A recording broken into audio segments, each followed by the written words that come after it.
Жайымса атындағы Ақсу жоғары көпсалалы колледжі мектепке дейінгі тәрбие және оқыту мамандығының арнайы пәндер оқытушысы Керейбаева Айжан Сабыржанова. Пән: музыкалық тәрбие беру теориясы мен оқыту әдістемесі. Тақырып: ырғақтың балабақшадағы әртүрлі жас ерекшелік топтарындағы ерекшеліктеріне сипаттама беру. Сабақтың мақсаты: студенттерге балабақшадағы ырғақтың әртүрлі жас ерекшелік топтарында өткізілу әдістері мен оның маңыздылығын түсіндіру. Мектепке дейінгі балаларды музыкалық ырғақтық тәрбиелеуде биге ерекше рөл беріледі. Балаларды эстетикалық тәрбиелеуде би өнері маңызды орын алады. Бимен айналысу баладан тек қимыл қозғалыс белсенділігін қанағаттандырып қоймай, оның рухани дүниесін байытады деп айта аламыз. Балаларды би өнеріне тартудың көптеген себептері бар. Олардың негізгілері: жұлынды түзету және дене сымбатын жақсарту, жүрек-қан тамыр жүйесін бұлшықеттерді нығайту, дененің қимыл қозғалыс үйлесімділігін, ептілігін жетілдіру, кеңістікті бағдарлау дағдыларын қалыптастыру, екпін және ырғақ сезімін дамыту, шығармашылық ойлау және қиялды қалыптастыру, қимылдарды орындау бірізділігін есте қалдыруды дамыту, актерлік шеберлікке машықтандыру және өзіне өзі сенімділікті қалыптастыру.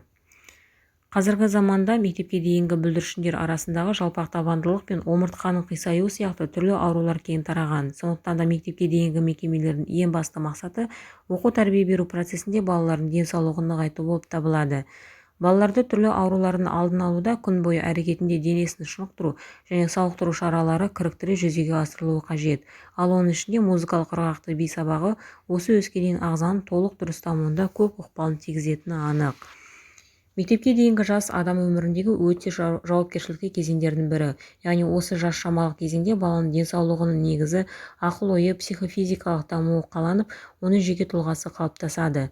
Дәлірек айтсақ, бала өсіп дамиды. Сонымен қатар әуенге сай ырғақты би қозғалыстарына деген қажеттіліктері ұлғаяды. Ал музыка әуеніне қозғалу бұл би. Ырғақты би бала үшін қозғалыс арқылы өздерін көрсетудің тәсілі болып табылады. Себебі мектепке дейінгі жастағы баланың сөздік қоры бай емес, сондықтан да бала өз сезімін, эмоциясын ырғақты би арқылы бейнелеп қоршаған ортаға жеткізеді. Ал қазіргі заманғы музыка әуені кең қозғалыстығымен, көңілді динамикасымен балаларға жақын. Қазіргі заманғы балалар биін балабақшада қолданудың тиімдігі ол балаларды музыкалық, психофизикалық және эстетикалық тәрбие жағынан әртүрлі әсерлі формаларды қолдана отырып, ырғақты би қозғалыстарын дамыту болып табылады. Ырғақты би қимылы арқылы бала тәрбиелік және білімділік қасиеттерді бойына сіңіреді. Ырғақты би қимылын қабылдау ерекшелігін белгілі бір деңгейде дайындық кезеңінде жас ерекшеліктеріне қарай анықтайды. Ырғақты бидің ырғақты би үйрету дайындау кезеңінде базалық бағдарламаны жоғарылататын мазмұнның бірте-бірте қиындауында 4 жас шамасынан басталады. Бағдарлама мектепке дейінгі жастағы балаларды ырғақты би қимылға және әуендік оқытуға дәстүрлі тәжірибені қолдануына бағытталған.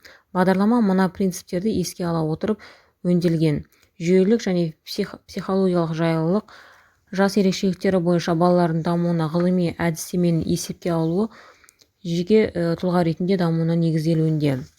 Ырғақты би сабағының ұзақтығы жас шамасына сәйкес стандарт негізінде сақталып жүргізіледі. Бағдарламаның оқыту 3 жылға бөлінген. Осы кезде дидактиканың негізгі принциптері мен әрбір топтың жас ерекшеліктері, физикалық мүмкіндіктері мен 4-7 жастағы балалардың психологиялық ерекшеліктері ескерілген. Сабақ аптасына 2 рет өткізіледі. Бағдарлама 3 бөлімнен тұрады. Атап айтатын болсақ, ойын ритмикасы, ойын гимнастикасы және ойын би. Бұлардың барлығы жаттығулар негізінде ұйымдастырылады. Сіздерге үйге тапсырма ретінде осы ырғақты би сабағындағы қозғалыстардың жаттығулар кешенін әзірлеу тапсырылады. Рахмет.